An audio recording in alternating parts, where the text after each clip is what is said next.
cartel de los cobazos como hiciéramos con el cartel de los toros este año. Es una actividad más que queremos desarrollar en Jarandilla. Quiero que lo vea la gente no como un gasto, sino como una inversión, porque los pueblos pequeños tenemos que hacer estas inversiones, ya que no tenemos otras cosas que tienen los grandes. Nos tenemos que buscar la vida con estas cosas. Queremos que lo entienda la gente. Vuelvo a repetir otra vez que no es un gasto, que es una inversión a largo plazo, para que los pueblos sigan siendo sostenibles, sigan siendo que la gente se nos quede en los pueblos, que no se nos vaya fuera de los pueblos, con muchas cosas. Y nada, este año le ha tocado a Cirilo, que sale en el cartel. Queríamos tener una distinción con él. Gracias por haberse prestado a Cirilo, por haberse prestado a salir en la foto. Al año que viene le tocará a otra persona, pero este año queremos tener este detalle con Cirilo y queremos entregarte este cartel. Me acompaña Patri, que es una de las mayordomas, junto con Javi, que está allí, y Elena y Daniel, que no han podido venir.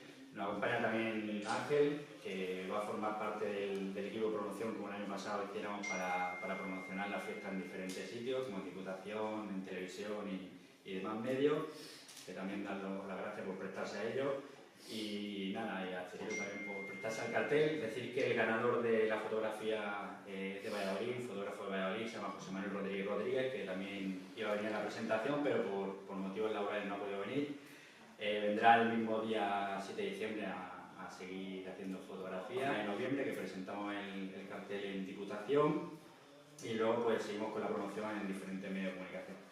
Y nada, ese es lo que tenemos previsto para los próximos días y los próximos meses, que seguro van a ser muy intensos, sobre todo para nosotros la promoción, para el mayordomo en la fiesta, que ya seguro que tienen el nervio metido en el estómago y están preparando las cosas que vayamos haciendo todos los años, pues, para promocionar nuestra fiesta más característica, emblemática que tenemos en Jarandilla.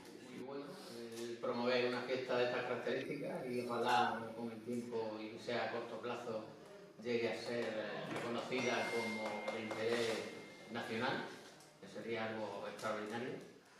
Y sí, señor, lo que ha dicho Fermín, que esto es muy bueno y es una forma de invertir en los pueblos, porque el fruto llegará.